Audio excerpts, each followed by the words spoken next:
Before refrigeration, spoiled food was a feature of the economy, not a bug, and fortunes were built on rot.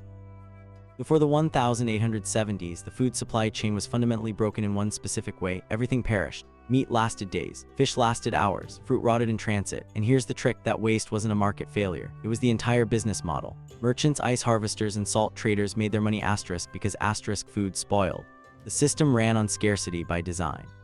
Exhibit 1. In 1876, the first refrigerated ship, the SS Strathlevern, sailed from Argentina to France with frozen beef. Before that voyage, Argentina's cattle were worthless on the hoof. The country had millions of cows but couldn't monetize them beyond local markets. The moment refrigeration worked at scale, Argentina's entire economic geography shifted. Beef became an export commodity. Land values tripled. Suddenly, a country's natural resources had legs. Exhibit 2. The ice trade collapsed overnight. Before refrigeration, ice harvesting from frozen lakes was a major industry.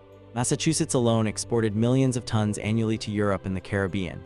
Workers cut blocks, packed them in sawdust, and shipped them in insulated holds. It was profitable because demand was infinite. You needed ice to preserve anything. Mechanical refrigeration eliminated that entire revenue stream in about 2 decades.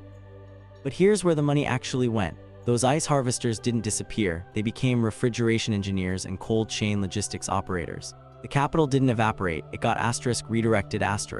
Railroads retrofitted cars with insulated compartments. Slaughterhouses in Chicago became mechanized processing plants instead of local butcheries.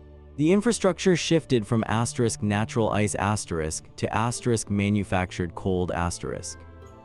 Exhibit 3. Global trade volumes exploded. Between 1880 and 1920, international food exports grew by over 400%.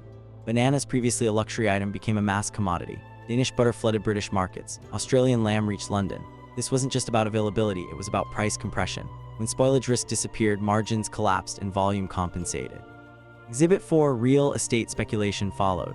Coastal cities with ice-making infrastructure became logistics hubs. Port property values spiked. Why? Because refrigeration turned perishable goods into predictable inventory. A merchant could now calculate risk. You could finance a shipment. You could insure it.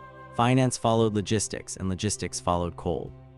Here's the deeper pattern. Refrigeration didn't just preserve food, it preserved profit margins. Before, a merchant's return depended on timing, luck, and distance. After, it depended on logistics and capital investment. The wealthy could afford refrigerated infrastructure. The poor couldn't. Inequality didn't shrink, it formalized. Access to cold became a competitive advantage. Exhibit 5. Entire industries vanished or pivoted. Salt traders, obsolete. Refrigeration made salt preservation redundant. Fruit canners, retooled into frozen food processors. The occupational map rewrote itself. Workers didn't transition smoothly. Some did, most didn't. Wages in old industries fell. Wages in new ones rose, but only for those near infrastructure hubs. And here's the trick that most economic histories miss. Refrigeration didn't create abundance. It redistributed it. Food that would have rotted locally now rotted in transit to wealthy markets instead. Production increased, but so did waste. It just happened at a different point in the supply chain. The inefficiency moved, it didn't disappear. By 1930, refrigeration was the invisible backbone of global commerce. But the financial winners were clear. Manufacturers of refrigeration equipment, railroad operators, port operators, and large-scale producers who could afford the infrastructure. Small farmers and local merchants, they got cheaper food. They also got marginalized. The economy consolidated around coal. But when you trace where the money actually went, you're not tracing innovation. You're tracing capital reallocation. Refrigeration didn't create wealth from nothing. It transferred wealth from one set of players to another. Ice harvesters to engineers, local merchants to logistics companies, scarcity-based pricing to volume-based margins. The machine changed, the inequality persisted. That's the real economic story of refrigeration. Not a tale of progress and abundance, but a precise audit of who profited, who adapted, and who got left behind when cold became the foundation of global trade.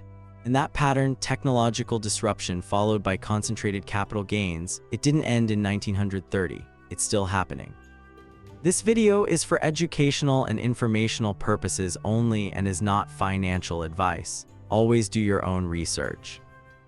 Subscribe to uncover the financial mechanics hidden inside every industry, new deep dives every week.